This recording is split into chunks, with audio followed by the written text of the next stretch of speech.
जितेंद्र आव्हाड यांनी बिश्नोई गँगकडून त्यांना धमकी आलेली आहे। फोन करून आव्हाडांकडे पैशांची मागणी केल्याची माहिती समोर येते आहे। रोहित गोडारा नामक व्यक्तीने धमकीचा फोन केल्याचं कळत आहे। अन्यथा सलमान खान सारखं प्रकरण करण्याची धमकी दिल्याची माहिती आहे। रोहित गोडारा नामक व्यक्तीचा फोन आल्याचं कळत आहे, तर ऑस्ट्रेलियावरून फोन केला असल्याचं फोनवरील व्यक्तीचं म्हणणं आहे।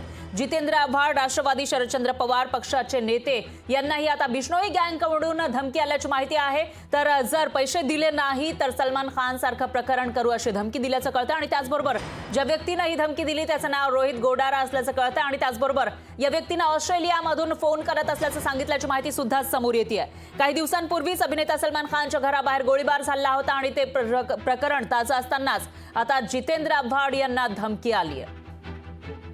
या विषयी अधिक माहितीसाठी आपले प्रतिनिधी शुभम कोळी हे आपल्यासोबत फोन लाईनवर जोडले गेले आहे। शुभम, काय सांगाल? आधी सलमान खानच्या घराबाहेर गोळीबार झाला होता, त्यानंतर आता बिश्नोई गँगकडून जितेंद्र आव्हाडांना धमकी आल्याचं कळतंय, काय अपडेट्स आहेत याविषयी?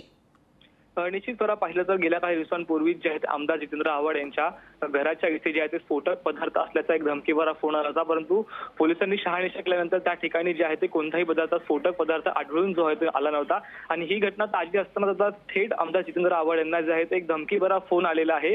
हा फोन जो आहे तो एका बिश्नोई गँगच्या एका मेंबरने केला असल्याचं देखील समोर येत आहे। तर हा फोन त्याने जो आहे तो ऑस्ट्रेलियामधून केला असल्याचा दावा देखील आमदार जितेंद्र आव्हाड यांनी केलेला आहे। तर काही पैशांची मागणी देखील जी आहे ती त्या व्यक्तीने या ठिकाणी जे आहे ते केलेली आहेत। अन्यथा पैशाची मागणी पूर्ण न केल्यास आपण पाहिलं तर गेल्या काही दिवसांपूर्वीच अभिनेता सलमान खान यांच्या घराच्या बाहेर जो आहे तो गोळीबार झाला होता आणि तशाच प्रकारची घटना।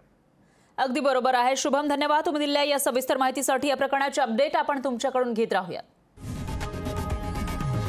लोकशाही मराठी ऐका, पहा, जागरूक रहा।